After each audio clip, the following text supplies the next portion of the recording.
नमस्कार, मैं हूं आपके साथ मीमांसा मलिक। कोरोना के खिलाफ जारी लड़ाई में भारत को बड़ी कामयाबी मिली है। दिल्ली के अस्पतालों में कोरोना संक्रमित मरीजों के इलाज के लिए प्लाज्मा थेरेपी का ट्रायल सफल रहा है। हालांकि ये सिर्फ शुरुआती सफलता है, लेकिन अच्छी बात यह है कि जिन जिन मरीजों के इलाज के लिए प्लाज्मा थेरेपी का इस्तेमाल किया गया है, उनमें से ज्यादातर मरीजों की तबीयत में तेजी से सुधार हुआ है। तो इसी तकनीक के बारे में जानकारी लेते हैं, इसे समझने की कोशिश करते हैं। इस वक्त दिल्ली के स्वास्थ्य मंत्री सत्येंद्र जैन इस वक्त हमारे साथ जुड़े हुए हैं। सत्येंद्र जी, बहुत बहुत स्वागत है आपका जी न्यूज में। अभी एलएनजेपी अस्पताल में 4 मरीजों पर यह ट्रायल किया गया है, प्लाज्मा थेरेपी का इस्तेमाल किया गया है। क्या ये 4 मरीज पूरी तरह ठीक हो चुके हैं, कोरोना मुक्त हो चुके हैं? देखिए, पहले मैं बता देता हूं कि किस कंडीशन में, किस सिचुएशन में ये थेरेपी दी जाती है। कोरोना के जो पेशेंट हैं उसकी 3 कैटेगरी की गई है, एक mild symptoms, moderate and severe.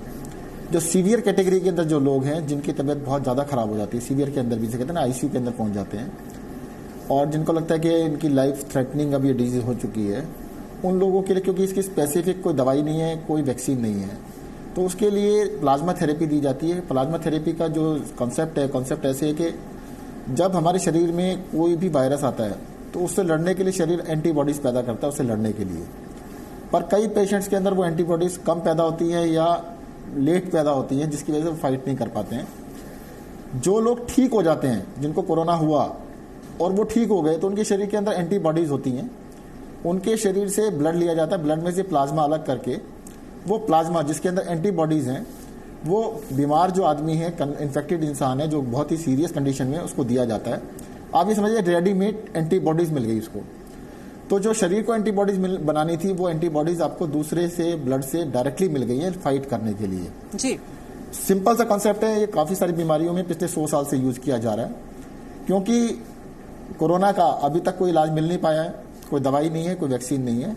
इसलिए इसको ट्राई किया गया, क्यों ना इस थेरेपी को, जो कि कई बीमारियों में यूज की जा रही है, इसको कोरोना में भी ट्राई किया जाए।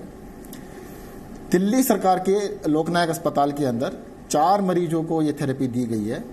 मैं आपको बताता हूँ, चारों के चारों पेशेंट्स की जो रेस्पिरेटरी रेट था, रेस्पिरेटरी रेट होता है 1 मिनट के अंदर आप कितनी बारी सांस लेते हैं।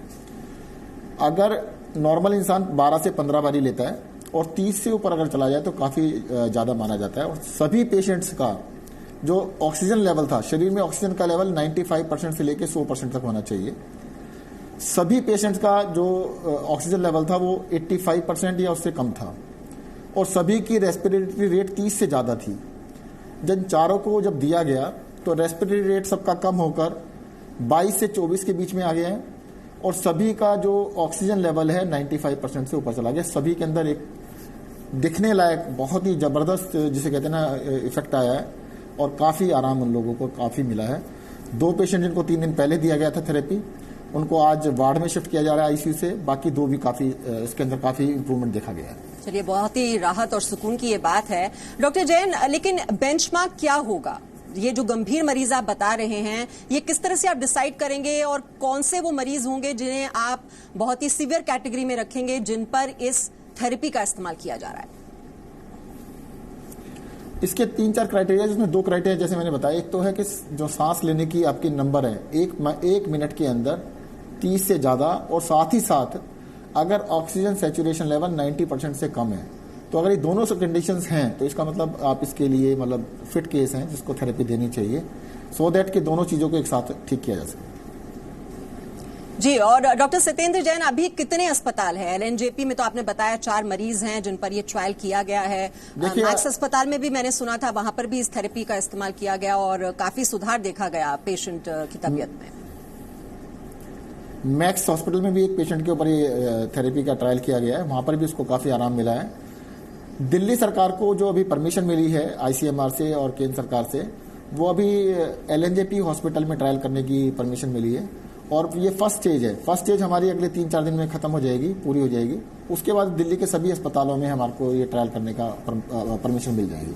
उसके बाद सभी अस्पतालों में किया जाएगा। जी जी, और ये शुरुआती सफलता में इसको कह सकते हैं, क्योंकि जब तक ये वैक्सीन डेवलप नहीं हो जाती, कम से कम इसमें 1 से 1.5 साल लगेगा और इसमें जो शोध करता है वो लगातार लगे हुए हैं, रिसर्च जारी है। डॉक्टर सत्येंद्र जैन, आप रहिए हमारे साथ। एक हम दर्शकों को ये रिपोर्ट दिखा देते हैं ताकि वो समझ पाएं ये पूरी थेरेपी क्या है।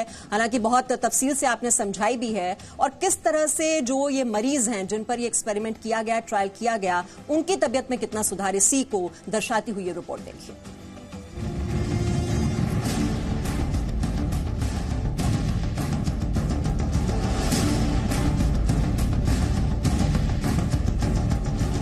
पूरी दुनिया के सामने महामारी की शक्ल में सबसे बड़ा संकट बन चुके कोरोना संक्रमण को लेकर जिस खुशखबरी का हर देशवासी को इंतजार था, शायद वो घड़ी आ चुकी है। कोविड-19 यानी कोरोना वायरस से संक्रमित मरीजों पर आजमाई गई प्लाज्मा थेरेपी का शुरुआती ट्रायल सफल रहा है और नतीजे भी उम्मीद के मुताबिक सकारात्मक रहे हैं। हमने पिछले कुछ दिनों के अंदर 4 मरीजों पे ट्रायल करके, एलएनजेपी के 4 मरीजों पे ट्रायल करके देखा। उसके अभी तक के नतीजे उत्साहवर्धक हैं, अच्छे हैं। कोरोना का इलाज ढूंढने में जुटी पूरी दुनिया के सामने भारत की उपलब्धि एक बड़ा कदम मानी जा सकती है।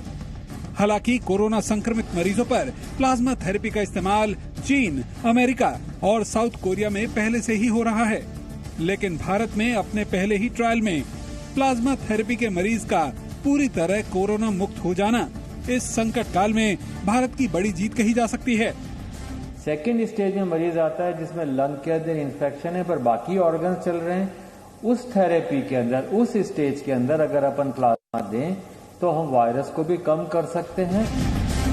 कोरोना संक्रमित मरीजों पर यह ट्रायल राजधानी दिल्ली के एलएनजेपी अस्पताल में किया गया था, जहां 4 मरीजों को पहले से ठीक हो चुके कोरोना संक्रमितों के खून से लिया गया प्लाज्मा चढ़ाया गया।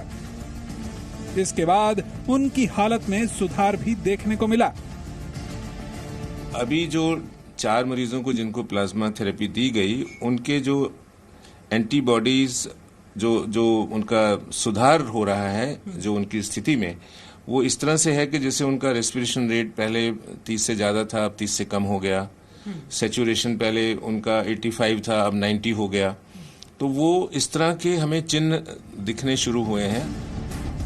हाल ही में दिल्ली के कुछ अस्पतालों में कोरोना मरीजों पर प्लाज्मा थेरेपी के ट्रायल की इजाजत दी गई थी।